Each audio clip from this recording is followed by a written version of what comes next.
I let my watch talk for me, my whip talk for me, my gat talk for me. Bah, what up, homie? My watch saying hi, shorty. We could be. I met 50 Cent back in 96, 97 through Jam Master Jay. I was working under Jay. I was one of his producers, and he was playing me like a lot of. He was working on Sugar, Sweet Tea at the time. She had a record called What Up Star that was big, and Onyx and Lost Boys, all the stuff that we was working on under JMJ, and he played me this new kid, and I was like, yo, who's that, Jay? Who's that? He's like, that's my new dude, 50 Cent from Queens too. I was like, word?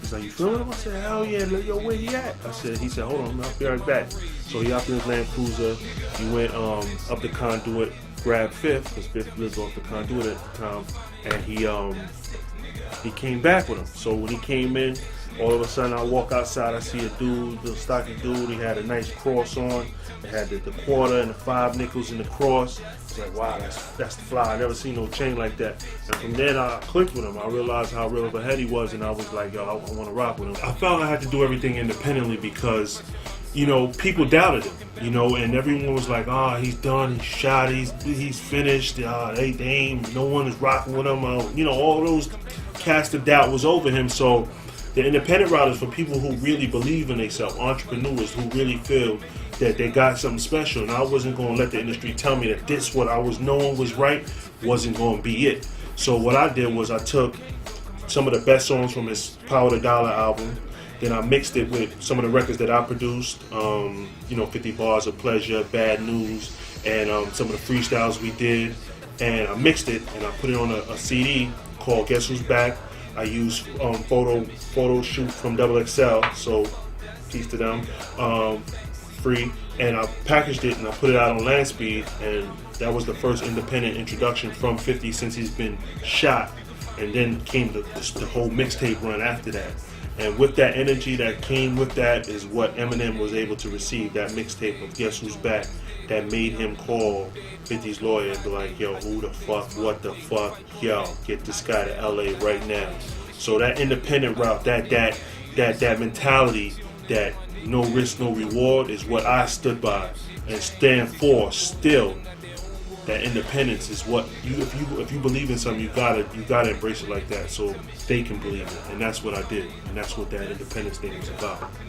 I mean, we are the ones that started that whole. It used to be mixtapes were a combination of a DJ's favorite music from all their artists, exclusive music, and we turned that into no. This is a album that we're giving away for free. We're gonna give you the image, we're gonna give you the artwork, we're gonna give you the music, we're gonna give you the talking, and people loved it, man. It was their way of getting between the albums, getting what they loved in the artist, but just so far from trying to be commercial, make a radio record. Fifth would just go in, just go in. The hardest shit that Fifth came out with was on mixtapes, and it's just a mind frame that he gets in that, you know, sometimes if you want to start an album, you know, you get into that mixtape mind frame, you know what I mean? And it's just you just going in, you know what I mean? And the people love that, man. They identify with that. We had a whole tour. It was called a Shoot 'Em Up mixtape tour. That was the first mixtape tour ever, and we toured the whole United States, man, and killed it. Look at Drake benefited from it. Most recently, Crit, my new signing, Big Crit, he put out a mixtape. Crit was here. Now let me tell you something. Mixtapes, you go on djbooth.net, you get them for free.